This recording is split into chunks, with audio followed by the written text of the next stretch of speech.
Ladies and gentlemen, welcome to the Above the Bar podcast, where each week we belly up to the bar with a new guest, find out what they do, who they are, and what makes them great. So sit back, relax, and enjoy.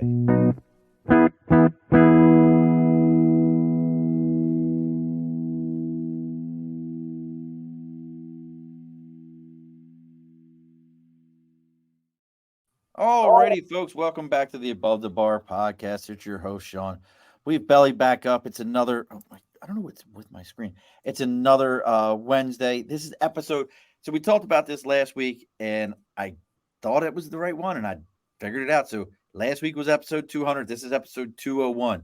So this is like when, if you read like Spider-Man 300 and you see the black suit, this is like the next episode after that. We figure out what happens with everything. So this is the one. So joining us today from OH10 all the way up, and look, something about it. I have to tell you about Ohio Marines in a minute, or Dr. John, and you'll know about it. But Dr. John is he's a writer, he's an actor, he's a veterinarian. He has about 75 monograms after his name, full of different. He actually has invented letters to put behind his name. It wasn't just 27. He actually came up with 28 and 29 so that he had extra letters to put behind his name. And I'm going to butcher his last name up, so we'll just see how I do with it. We have joining us from Ohio, Dr. John Bukowski. Very, very close. Bukowski. Is it Bukowski? Bukowski, yes. All right. Yeah, I like to think I'm the most overeducated fiction writer in North America. You have a lot of letters after your name, Doc. Yeah, it's what they are is actually I skipped the. It's just funny. I don't skip the BS, but I didn't put the BS in there. So the bachelor, right? So you got your bachelor's in science, doctors in veterinary medicine, right? PhD, medical doctor, master of public health, and PhD in epidemiology. Which, thanks to COVID, many people know that epidemiology means disease detective, not skin doctor. Well, what's more impressive about it is just the simple fact that with all that lettering behind your name, you had time to ever think about doing anything else. So, well, let's get going here. Before we get into finding out about all the books that Doc has written and what he's got going on, let's go ahead and get the bar open. So over my right shoulder, folks, as we always say, it's sticker and a cause. If you have something you support, something you believe in, maybe you have 35 different monograms after your name and you need everyone to know about what's going on and you created a sticker for each one, reach out to me on Facebook, LinkedIn, YouTube, Twitter, Twitch, TikTok, Instagram. Even our email is the Above the Bar podcast. Let me know what you got going on. I'll tell you where to send the email to or send the sticker to. We put it up on the big board and we read it for you every week. And guess what, folks? Look at them 2-0 Ravens. 2-0 Ravens. I love it. And then, as always, we got to talk about our sponsors for each week. So this week's sponsor, as always, is Budget Blinds of East Greenbush and Budget Blinds of Hudson and Cooksaki, New York. Doc, you're all, you were telling me you're all the way up in Ohio during the summer. Do you get pretty sunny where your place is? You there, Doc? John? Did I freeze? Or John froze? Oh, look at that. We lost him for a second. John, you there? Yeah, we had a little technical difficulty. A little bit of technical freeze up there. So, yeah. Back to Budget Blinds. So we'll just go ahead and throw it real quick. So Budget Blinds of Hudson and Cooksaki, New York, and Budget Blinds of East Greenbush is offering 25% off your entire order in the month of September. Also on top of that, folks, they're also offering finance options through Wells Fargo Bank anywhere between 12 to 18 months at 0% interest. Just let them know you're there to belly up to the bar, and they'll be sure to help you out. All right, Doc, all that's done. It's all said and done. Let's get into I've got to get your backstory first. I got to get a little bit about this backstory. So, being a veterinary doctor, that's a lot of education to start with. Yeah. Then to go into the public health side and medical doctory, like humans, that's a whole nother bunch of schooling. How long were you in the medical? Let me know. Let's start with that. Like, how do you go from one to the other, and which was first? Like, what's a little backstory on you? Sure. I have a different kind of background for a fiction writer, as you can see. I started in school with a great love of reading. So that's my foundation. I spent many a summer in the library reading books, primarily because I love to read and partly because it's air conditioned. We didn't have air conditioning. And I grew up in Detroit. And but I started focusing probably in high school. I loved my English classes. I loved history, but I started focusing on science, fascinated by science. And so I went for a bachelor's of science in biology at Wayne State University back in Detroit, and set my sights on a veterinary degree. So several years of veterinary school later, I was in practice in Southeast Michigan. Liked it well enough, but I got to the point where I really didn't like the life and death decisions, which you do a lot of in veterinary medicine, between the euthanasia and surgeries and things like that.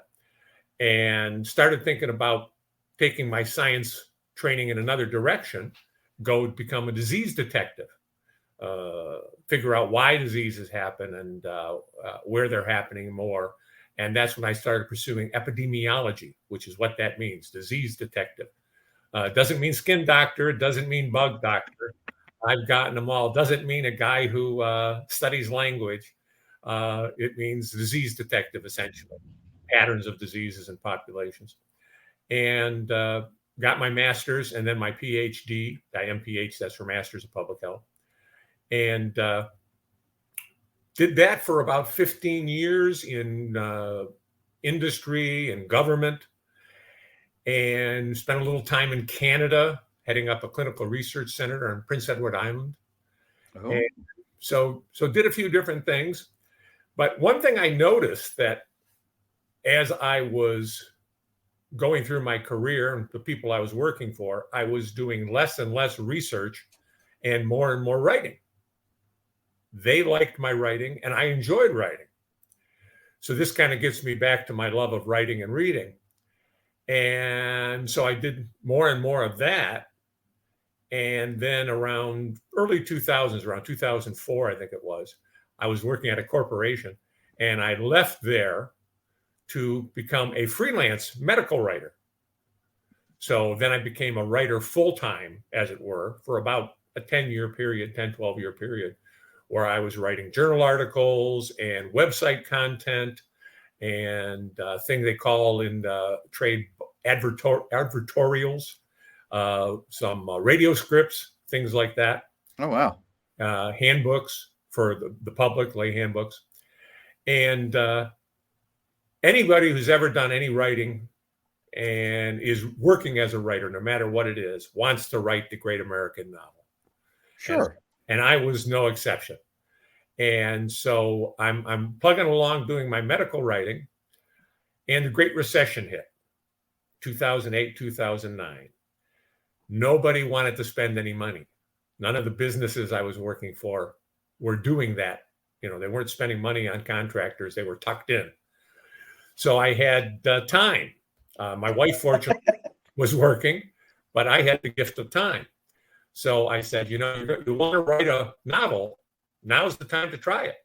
So over about a 6-8 month period, I did write one, a thriller novel called No Good Deed, which is still on my computer and may never see the light of day. Who knows? Really? Yeah. That's Stephen King calls them trunk novels. Back he used to work with paper. You write something and you don't think it's good enough to get published, so you just kind of put it in the trunk.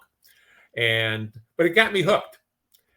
Business started picking up, and I still kept my hand in. I started working on another novel, started writing some short stories and submitting to magazines and story collections. And around 2016, I guess it was, I said, you know what? I now have the gift of time again because I've accumulated enough through my other efforts that I can now do writing, fiction writing full time. And it wasn't until last year that I got my first one published. And that was Project Suicide. And I'll show you the cover. You should be able to see that. I can see the cover. I like the artwork on it. Yeah, we did. The publisher did a good job with that.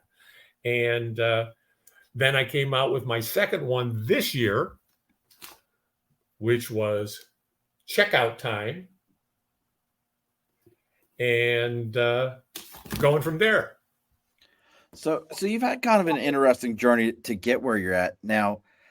You brought up like hearing your journey reminded me of a conversation I actually had today, where I was on a coaching call with my old master guns.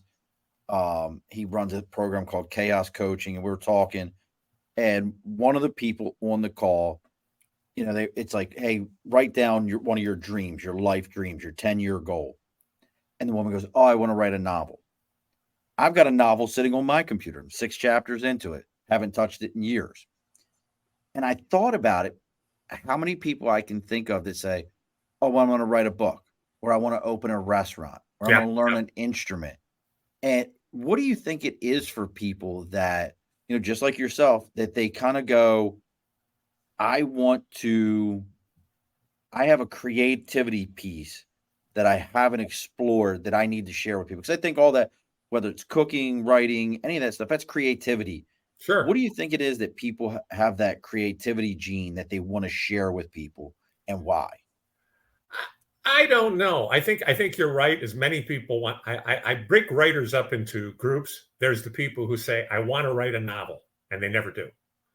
Then there's the people who say, I've started writing a novel, or oftentimes started writing many novels, because the beginning of a novel is always the easiest. Beginning and end are relatively easy. It's the middle that's tough. And then there's the people who actually complete it. And then there's people who complete it and get it published. So, it's winnowing through the whole process. And I think the main thing about it, I mean, certainly you have to have a creative drive. I've also done stage acting in community theater and a little regional theater. And you have to have that drive, that creative drive, that need to, in the case of novel writing, tell a story. And the second part of it is just consistency and stick to it. It's just like when I was working on my PhD, it's a huge project. Your dissertation is huge. It's overwhelming if you think about it like that, but you're working a little on it every day. And writing a novel is not like a lot of people think. You go away to a cabin in the woods for 2 or 3 weeks and you come back with a book. Maybe somebody does it that way, but most people I know, myself included, every day you write 500, 600, 1,500 words, depending on what your word count is, or how quickly you write, or how creative you feel that day. And you do it every day, or try to do it every day. And over a period of 3, 6, 8, 10 months, you've got at least a first draft of a book, which then has to go through several drafts as you polish it before it even gets to an editor to polish it. Well, that's something. Hold on, I want to pause you for a second there, John. Sure. Because you bring up the point of the editing and all that. What was that? You write. Obviously, you said you had your trunk book. Right. You got that one that'll never see the light of day. A few of those, yeah. Oh, okay. So a few of those, but you get to that first book. That, folks, and if you're looking for what John's got out there, you can go to thrillerjohnb.net, and it's just like it sounds. Thriller, John, John, the letter B.net, and you can see what John's got going on. But what was that like when you finally whittled it down to where you felt like, okay, I'm done at this point, and you hand it to that editor, and then they begin to butcher what you think is great? How did you approach that? Well, the revision problem for the author, or the revision process for the author, is you get your first draft, then you let it sit, because you don't want to start revising it right away. You're going to miss a lot of things because it's too familiar. So you let it sit for 2, 3, 4 weeks, and then you do a second revision, and you tighten, and you say, boy, this doesn't seem to work. This slows down the plot, whatever, and you work and you tighten, and you maybe do 3 or 4 of these. And in this process, you might send it to a couple of friend writers or people you trust as readers and say, give me some feedback. Did it hold your attention? Did you notice obvious plot holes or continuity problems? The eyes were blue here and later on they're brown. Things like that. And they give you feedback. You take what you think is important out of that. And then it finally goes to the editor. Now, I always think that working with an editor, in my case, it was an editor over at Pathfinder Press where I was published. It's kind of like working with a physical therapist. You both love them and you hate them because they're helping you, but at the same time, they're telling you some of your stuff doesn't work. And so it's a painful process, but God bless them, because you can never see it the way the reader's going to see it because you wrote it. It's in your head. You fill in the blanks. You know what the movie looks like, and you're trying to describe it to other people in an entertaining way. And that's where the editors really come in. They say, this is a beautiful piece of writing, but it slows the plot down, or it makes your character look bad or whatever. And you consider it, you don't take it all, but in my case with Doug, I took, I'd say 85% of it. When you've got a good editor, that's what happens. You learn to trust them. It has to be a comfort level. Yeah. And so, then it goes, there's certainly the final, what they used to call page proofs and stuff like that, where you and the editor and the publisher are all looking through it, looking for problems before it goes to press. And that whole process, from the time that you sit down to write until it's actually a book, is probably about 2 years. You know what? You say it's 2 years, but then I think about some of these writers that are out there. Like, I used to read a lot of Dean R. Koontz myself back when he still had an R in the middle of his name. Right. And he, he felt like he was cranking out books all the time. Now, you got a quick question here from another Marine, just retired friend of mine. He says, how do you think the writing process could be applied to writing college courses? The turn-in process is so short, you don't get the option to give the pause you just mentioned. So he's talking about like doing college papers, and they're like, hey, I need 7 pages by the end of this week, and it's already Tuesday. Right. Well, that's a whole different kettle of fish. That's more like writing short stories, where you can crank out a first draft in a few days. It's only 3,000 words. A novel's 90,000 words. And they're trying to basically teach you how to write by having you write. Because there's 2 things. You want to be a fiction writer, there's 2 things you got to do. You got to read a lot of fiction, preferably fiction in the genre you like to write in. I hear people say, I don't have time to read. It's like, well, then you're not going to be a very good writer. You're not going to learn anything, because it's like trying to build a house without having blueprints or without reading a manual on how to do it. Good authors that are published, they give you that. You learn over years what good writing looks like. And the other thing you got to do is you got to write a lot. So that's one of the things college writing courses do, is they get you writing. They force you to write, because, as you say, you haven't worked on your novel in years. But listen to me. In my head, John, I'm not criticizing. It's the most amazing 3-book series that I've played in my head over and over. It's so great. And I got to tell you, George is from Tennessee also. Just so you know, George is originally from Tennessee. So, if you need any, I know you said you got your summer or your winter house there. Yeah. He might be able to give you some Tennessee information. Wow. But it's just so interesting to me that, now everybody talks about writing styles, who influence you. And I can tell you, like, from deploying in the services in the Marine Corps, I read a lot of Koontz, like I said, read King. And then I got into, I can't think of his name right now, the guy who wrote the Last Kingdom series that was on Netflix.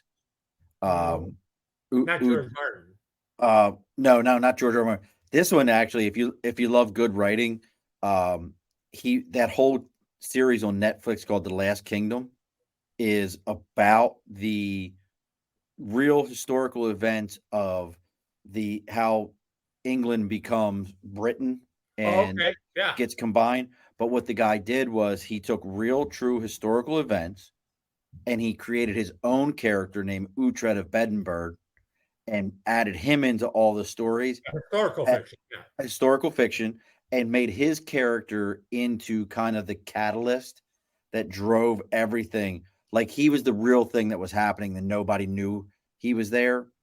And then, but at the end of all his books, he puts about, I guess he probably puts a good 5 to 10 pages at the end of the book of the real historical events of what truly, truly happened, where this person died or how this person came into power. Sure. He's a great writer, but those are the people that like I read and sparked my imagination. And I come from that born in 76, 80s, early 80s sci-fi. I love all that stuff. Right. You know, there's always a government in my mind. There's always a government organization that is behind everything, that's running everything from the shadows that you don't know about. Like, I love that stuff. Like the CIA is that's nothing. a lot of Project Suicide. Yeah. Yeah. So what were some of the, obviously you look like you're probably maybe a year or two younger than me. So I don't know what influenced your writing, but what were some of Actually, I was born in 56. Okay, so gosh, so you're 20 years older than me.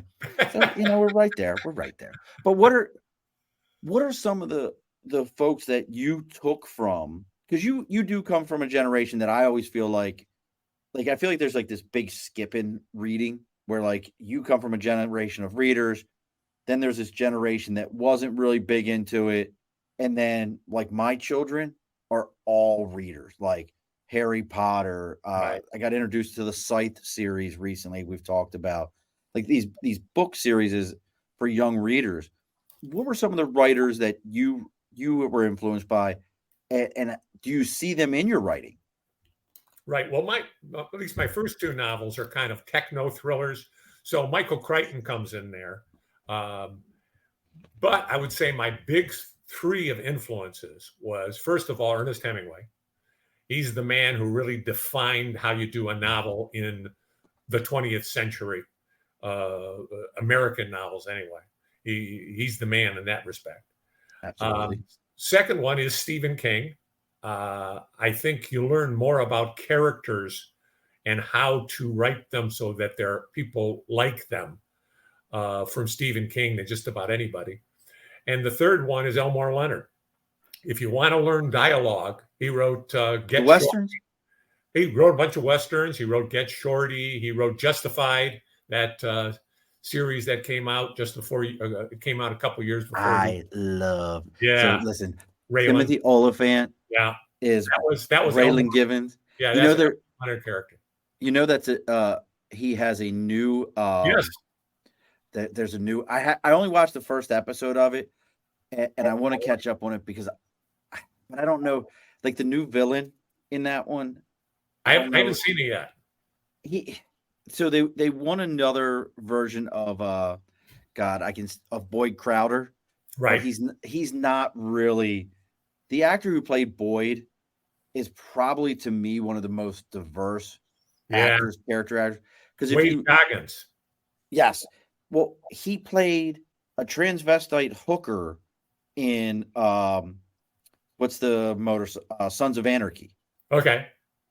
Then he's on Veep as the vice principal in that show on HBO, which was a comedy.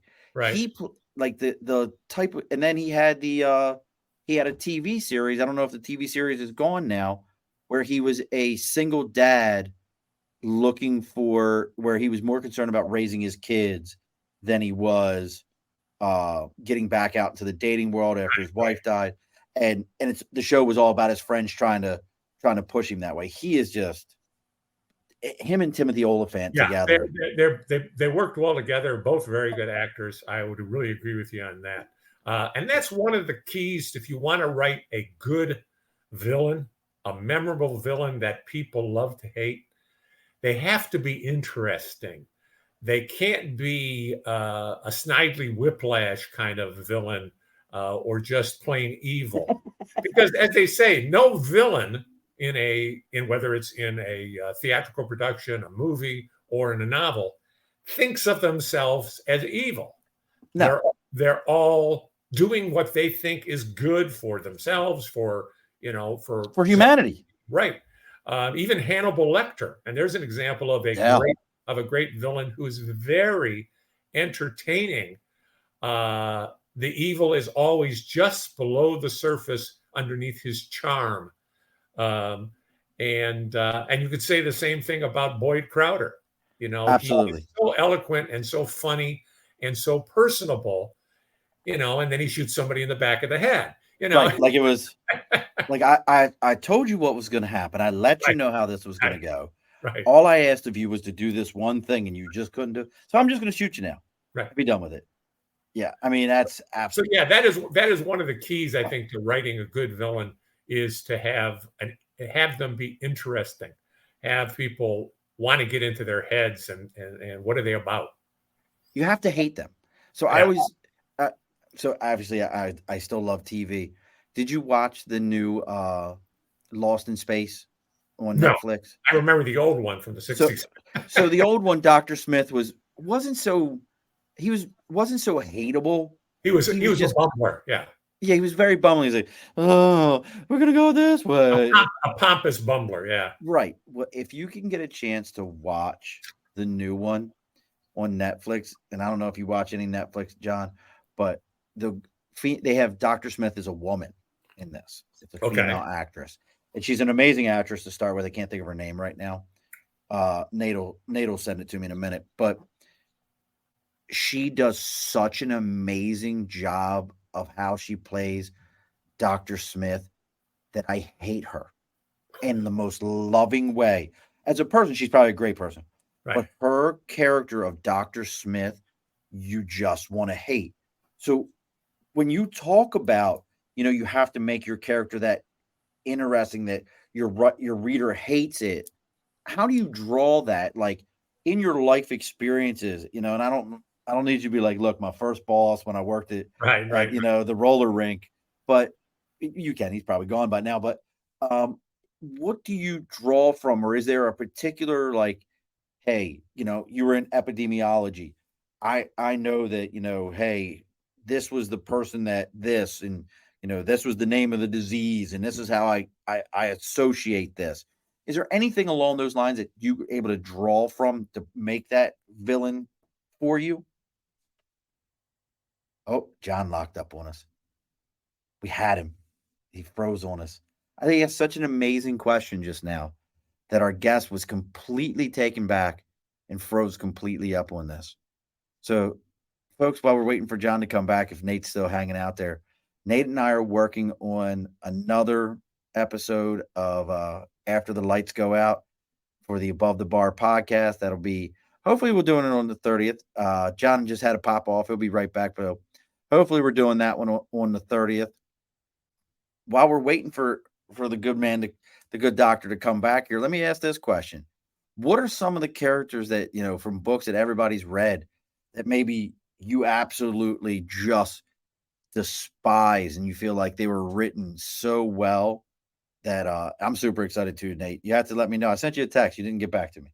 But you were written so well. Like my son introduced me to this Scythe series I've talked about a couple of times here recently. And the villain in this, the name was Goddard.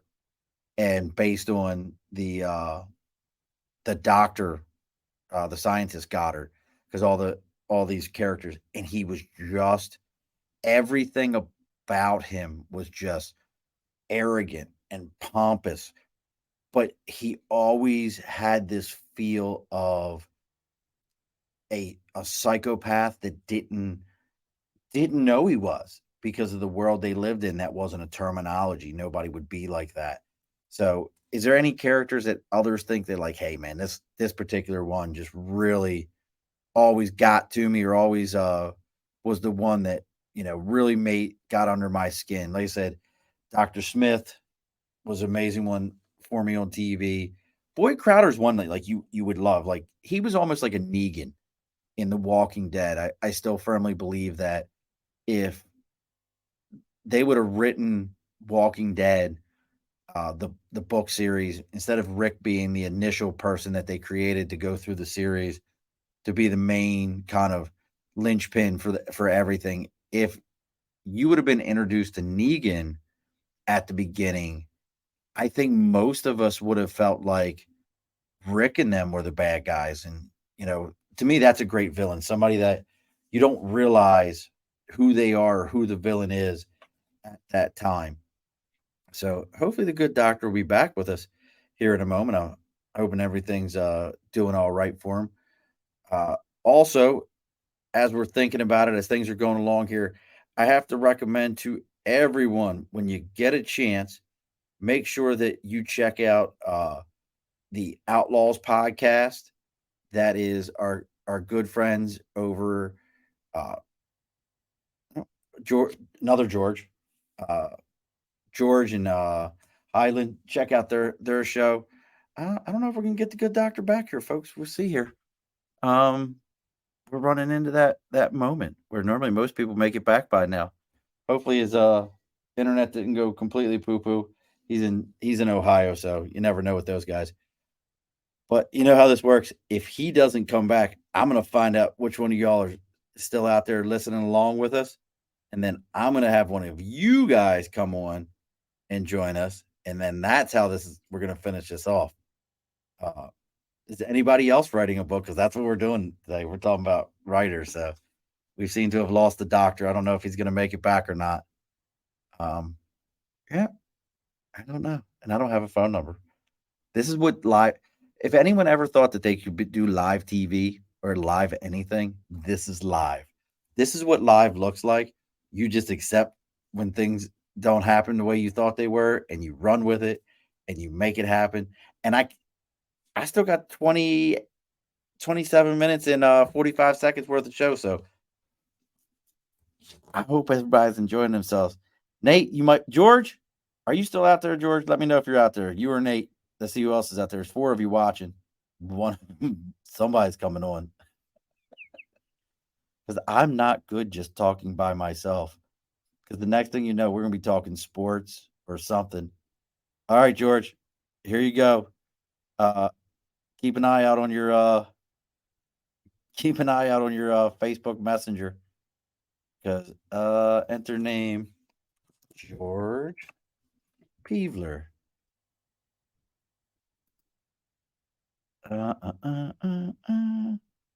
Send. There you go, George. Go look at your Facebook Messenger. So my partial novel, I will tell you about it. So I actually wanted to write a 3-book series because I don't know why all series for books have to be 3, but it actually was based on, if you've ever heard of the Seneca white deer here in New York, it's a Bracked Army base, or Bracked Army base. Brack was the Base Relocation and Closure Act. Another one of those Clinton genius moves, just killing small towns. But it was that base was also, they held nuclear weapons there and all kinds of stuff. But my book was, I went hunting out there because they had these Seneca white deer. They're all white deer. They're not albino. And I was like sitting on, they're called magazines. They're concrete buildings. They have grass all over them. And I was sitting there and thinking to myself, because connected to this place is what's called 5-Star Prison, which is New York State's most maximum security facility. Like that's where they keep, there's a serial killer called the Eggman and some other folks. That's where they keep them at, is up there. So I thought about it. And like I said earlier on, the deer did not hunt for me, Nate, but I thought about it. I was like, man, this would be an interesting place because you couldn't drive back or walk back to your hunting spot. Before we started hunting, they put us all in the bed of a pickup truck and drove us to our individual magazines and left you there. And at the end of the hunt, they just came and got you. There really wasn't any way to call for help if there was an emergency. You just had to kind of know where everybody was at. So I thought about it. And again, I love government conspiracy stuff and I love heavy sci-fi. So my thought was, imagine if underneath of this place, like through a door of one of these magazines, there was a facility that the government was testing, not like space stuff, but paranormal theories. Like if somebody said, "Oh, hey, this is what the chupacabra is," and they had chupacabras there, or you know, we've all heard of werewolves and all these different things, and they had them housed there. And what they would do is they would tell the prisoners, "Hey, we'll commute your sentence, but you got to let us, do some testing on you, some paranormal testing. When it's done, if nothing happened, you'll go free. If something did happen, then we know what the deal is, but we'll address it and we'll take care of you." And within there, it was going to be everything was set up in teams of two. So they would have one person who was just a straight up, not necessarily James Bond, but more of like a Jason Bourne, hand to hand combat, weapons expert kind of person. And they would always be paired with somebody of a paranormal nature, whether they be a Native American shaman or a medicine man from some tribe in the South in South America, but they would always be paired.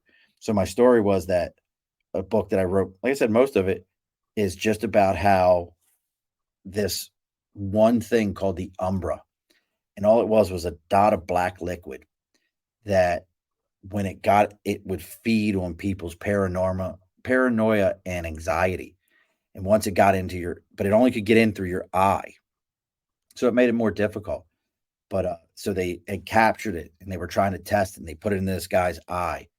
And this guy was a horrible person. He was in jail for rape, murdered his father. He was always a bad apple, all these things. And they put it in his eye and it wasn't working because the Umbra knew, because it was actually a life form that had fallen to Earth long ago and was able to just kind of keep jumping host to host, and it was in his eye, and it wasn't working. It wasn't doing nothing to him because the Umbra knew what it was doing and knew that if it didn't react, they would just think that it was nothing to it. Well, it waits until there's a situation and the doors aren't closed right. They think there's nothing going on, and it does what it does, which is start feeding on this guy's kind of like a little bit like a venom. Yeah, George, a little bit like a venom. I never actually put that together, but yes, but without the whole suit. Like it didn't go all over your body. It's just in your eye. But once it activated, its whole thing was to cause you to live through your most damaging and anxious feeling memories consciously, constantly, because that's what it was feeding on. That was its energy source, its life force.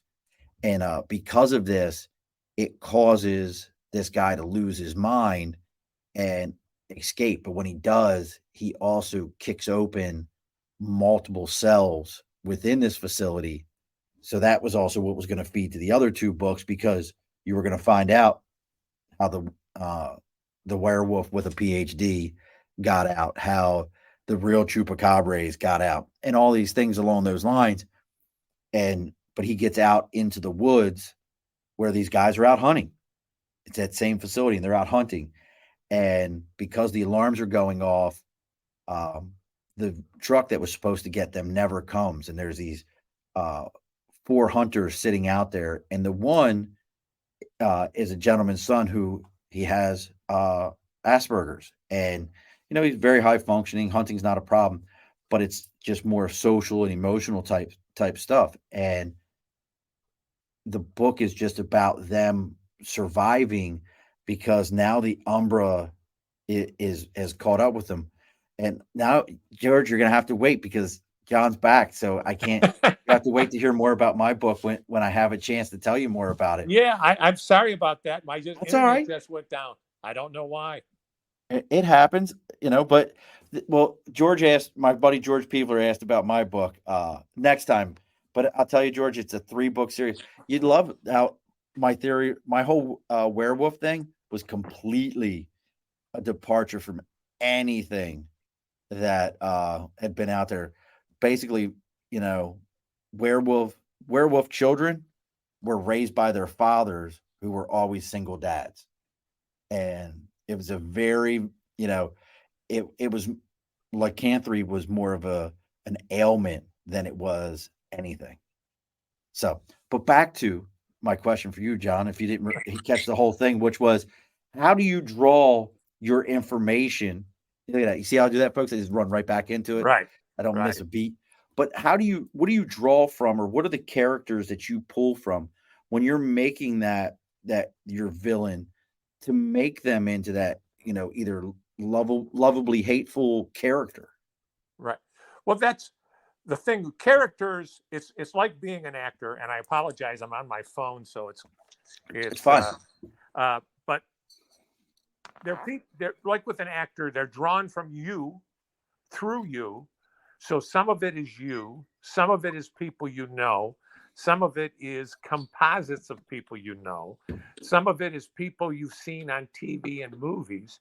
There's I remember seeing, I don't remember the author's name, but a relatively well-known author speak at Thriller Fest in New York a few years ago. And he said that he never describes a bar room or an office to any great degree because people know what they look like. Right. So the same thing, you can use what people have seen in movies and TV and play off of that as well. So characters can come from everywhere. They come from your own life. They come from characters you've read or seen in movies. And you take bits and pieces of those with the idea of, what makes them interesting to you. And writing is always a very specific thing. You hope it's generalizable, but you can't write for everybody. You have to write for you and what you think is interesting, what you like. And hopefully that will be generalizable to enough readers that it will be kind of universal. So now, let me ask this one then.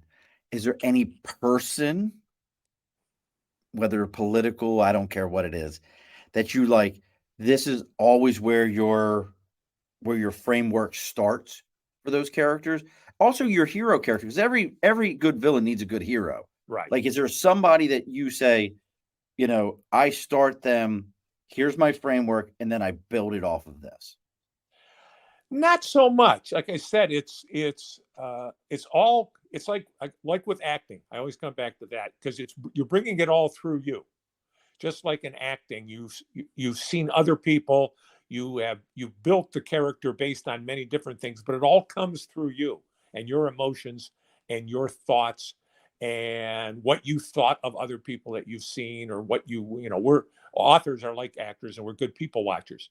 We like to see how people behave in restaurants and what have you. And you can use bits and pieces of that, good and bad, in your writing. So for me, at least, it's no one thing. It's a composite. The characters, in some cases, the characters kind of spring the last book I wrote, Checkout Time, both the villain and my heroes, and there's really kind of two heroes. There's my scientist hero, and then my FBI lady hero. And they all kind of sprang just almost full formed. You can hear them talk in your head, and they go back and forth. And it's a larger part of imagination. So we're getting close. We're getting close to that closing time at the bar here, John. So I want to make sure I get into everything now. I missed 10 minutes of it. Yeah, that's all right. You know what? When you go back and listen to it, you'll get 10 minutes of my book. Okay, great. You get like 10 minutes of what my book is. I'm waiting for George or Nate to tell me, the whole idea of it sounds okay or it sucks. And I expect truth from both of them. But how much of like you said, epidemiology, investigation, seeing how things come from.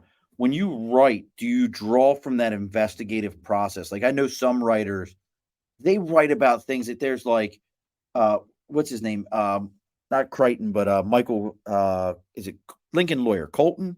Lincoln Lawyer. I'm trying to think. I can't. I'm drawing a blank. It's Michael something. Michael Conley. Conley, yes. So, if you read Michael Conley's stuff, he was a journalist, right, investigative journalist. So he uses a lot of that investigative skills to add to his books, that investigative process. But he was into crime right. writing in the newspaper and just fed it over. I heard the scientist, in your book. So how much of that are you drawing from when writing? Well, there's the old saying, write what you know. And the reason for that is that every book has a certain amount of research. I teach a workshop on research. I just taught it in Louisville this past summer. And every book has some research in it. And you want to have enough that you draw the reader in without boring them. So the idea of write what you know is it's going to be a whole lot more realistic if I write about science and medicine than if I write about aircraft maintenance. Now it doesn't mean a plumber can't write a book about lawyers.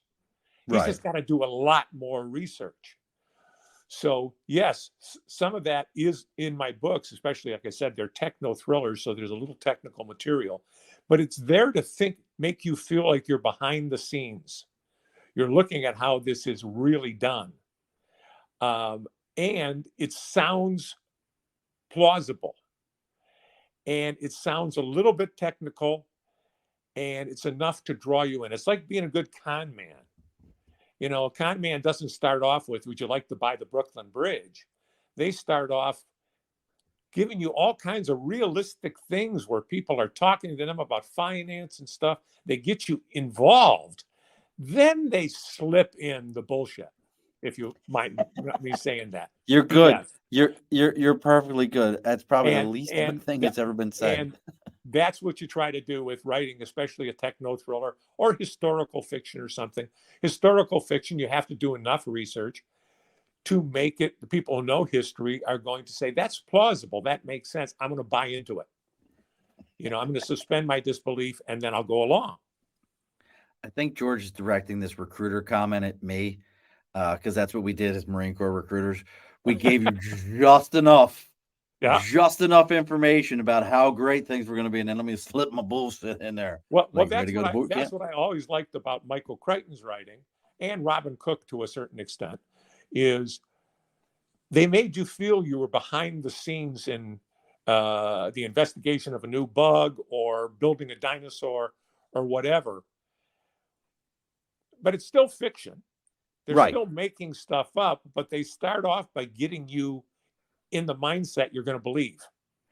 Right. Like this could happen. Yeah. And guess what? You did hear that, like, they say that by 2024 we'll have woolly mammoths back. Right. Did you see that? I've not seen that, but yeah, look into that one. They figured out how to use DNA and get it all back. Robert said he had a great recruiter. That's because, look, Robert, that's because you were in the Army. Listen to me. Your recruiter was probably like you and him went to the bar, had a couple packs of cigarettes. As a recruiter, we just nothing like that. We abuse them. Like, you suck. Well, no one likes you. Here's a good example. In Project Suicide, my first novel, it's a story about how a cure for Alzheimer's disease is perverted into an assassination drug. And there's some genetics in it. And some of the genetics about Alzheimer's is true. And some of the stuff I have is BS about Alzheimer's and about I invent a gene called a survivability gene or a longevity. I forget what I called it exactly, but a gene for self-preservation. So that when you give the cure for Alzheimer's, it also binds to this self-preservation gene. And as your sense of self comes back, you lose your sense of self-preservation and you commit suicide. Oh. So that's why it's a great assassination drug, because you give it to somebody and they kill themselves. And like I said, there's a certain amount that's real. And I have the background where I can make it sound plausible. And then when I feed in the stuff that's not real, it still sounds plausible. And that gets people to take the ride. I like it. Get on So the roller coaster. Now you have the 2 books. Is there a third coming? And again, folks, if you want to know what John's got going on, it's Thriller, THRILLER, John, JOHN, the letter B.net, thrillerjohnb.net. And is there another one coming? You know, we're gonna have a series. I'm working on a sequel to Project Suicide. I'm about 3/4 of the way through that. I'm also working on a couple other books. Like I said, when you get pauses in these books, you work on something else because you do it every day. But yeah, Project Suicide is out there. It's on Amazon, Barnes and Noble, any of those things. Same with Checkout Time. Easiest way to get to them, projectsuicidenovel.com. Checkouttimenovel.com takes you directly to Amazon. And so yeah, I'm working on some other books. Stay tuned. Now, are they all? I know those 2 are thrillers, like you said, the techno thrillers. Is that the genre we're staying with, or are you going to make a left turn into like all of a sudden the next one's a cookbook or something? Well, I've got another one that I've completed and I'm started to pitch it. I don't know where it's going to go, but it's more of a I would call it Lifetime movie kind of novel. You know, you wrote a rom-com? Not quite romantic comedy, but it's more chick lit. Okay. It's about a man who is about my age, who's never had children, and his wife dies, and now he wants a child. And it intersects with a girl in the community and a parish priest, and intrigue back and forth, a stalker, a cop that the girl becomes involved with. There's a whole bunch going on, but it's not really a thriller. I mean, interesting. I was going to say, like, you could have really taken a left turn with that.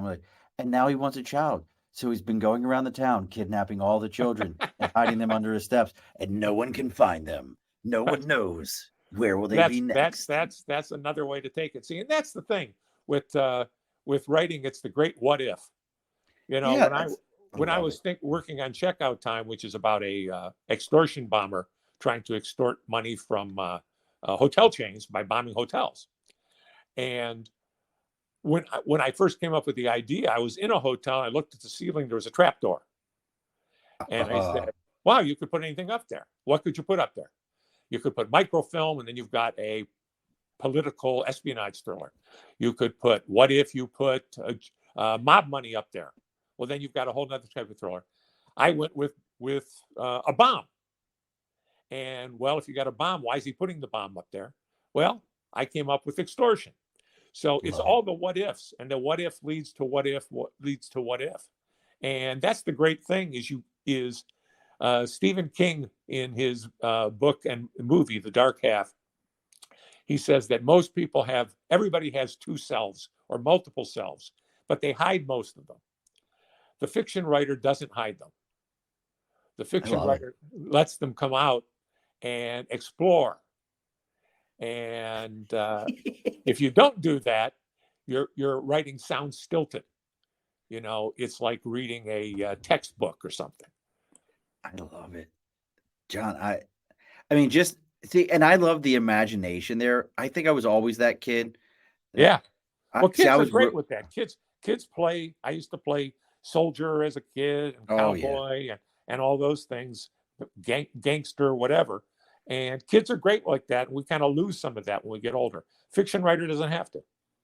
Yeah, for me, I was ruined by George Romero's Dawn of the Dead. Not Night of the Living Dead, but Dawn of the Dead. Dawn of the Dead, yeah. Yeah, Dawn of the Dead ruined me as a kid, and it just got my mind going. and I still to this day, I think that's why I have like I have like bug out bags and stuff like that. It's not, no one's invading. I'm not worried about that. It's the zombies I'm worried about. Zombies is one thing I can't. Zombie apocalypse is one thing I can't get into because they never sell it as, from a science fiction point of view, it's totally impossible. Dead tissue cannot be animated that way. I mean, a whole process goes on when things die. I mean, you've smelled something that's been dead for more than an hour or two, you know. But if they sold it as magic, and then I can buy it. Zombies from voodoo rising from the grave. But they try to sell it as a virus or something. I can't buy that. Well, The Walking Dead does it as it was a infection, right, given to the whole planet, like released, and nobody knows how it came, because they had the CDC in season 1, and they were trying to figure out what was going out. Yeah, whenever they try to sell it as an infection or something, I can't buy it. I know too much medicine. See, those things. For me, I'm sold. But see, that's the difference between, like, I like Star Wars. My best friend likes Star Trek. Star Wars, the science folks are like, nothing in Star Wars works. Nothing whatsoever works. And then, but all the science people are like, Star Trek is amazing. Everything, there's some semblance of reality that could happen here. They worked on it. I like Star Wars. I like it. Did you ever see the Family Guy version of Star Wars with Stewie? And they talk about the Death Star. Well, there's one little design flaw, but it's really hardly mentionable. It's like, the planet blows up. He goes, whoa, whoa, whoa. I love it. Well, look, folks, we got to get ready to let the doc get back to all of his writing, making things happen, so we all have stuff to read. Again, make sure you're checking out thrillerjohnb.net. You're seeing what he's got going on, seeing what's happening in his world. We've got the 2 books out there. Check out Time and Project Suicide. Project Suicide. I almost said Painkiller.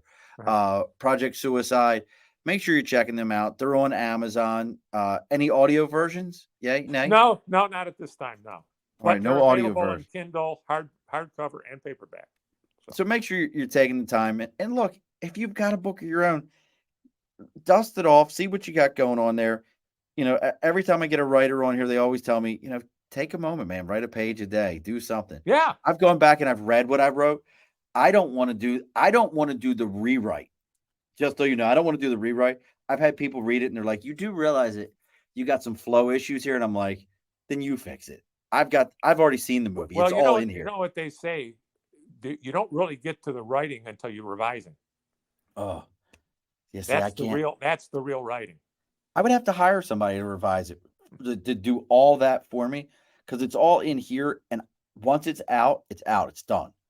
That's me. But look, folks, we're never done here at the Above the Bar podcast. We got another show next Wednesday, 8 p.m. Eastern Standard Time. As I say every week, if you found me through John, if you found me through John or John through me, make sure you're taking a minute, figure out whatever social media you're checking us out on. Facebook, LinkedIn, YouTube, Twitter, Twitch, TikTok, Instagram, Facebook, all those different places. Give a like, follow, share. You may sound cliche, but listen to me. That 5-star that you put on Apple Podcast, that's how these ratings work. That is the algorithms. And the same thing with if you like a book by any author, go on Amazon. Yes. Go on Goodreads, give it a review and a few stars. Takes 5 minutes, but it means a whole lot. And it really changes things. That's how these algorithms work. Yep. The more stars, the more comments, the more likes, things bump up. People start finding them. So make sure you do that for John. Make sure you do that for us. We're going to be back next week. Now, don't log right off on me, John. We'll talk for a moment after the show's over. But like I said, this is look, George says, great show. Thanks, Doc. Absolutely, George. Thank you. We'll talk soon. Now, before this show ends, we have a tradition. And like I said, this is episode 201. At the end of every episode, the guest always gets the final word. So, Doc, what is your final word? Well, to anybody who wants to write. You can't read and write. You can't be a writer without reading and writing. And that's something that a lot of the newer generations tend to forget. Is writing a text message is not the same thing. Write a short story, work on a novel, write a journal every day, something that's a little bit more creative, and one step at a time. Alrighty, folks, be sure to push your stool in. This has been a Second Front podcast presentation found on Apple, Spotify, and wherever podcasts can be found.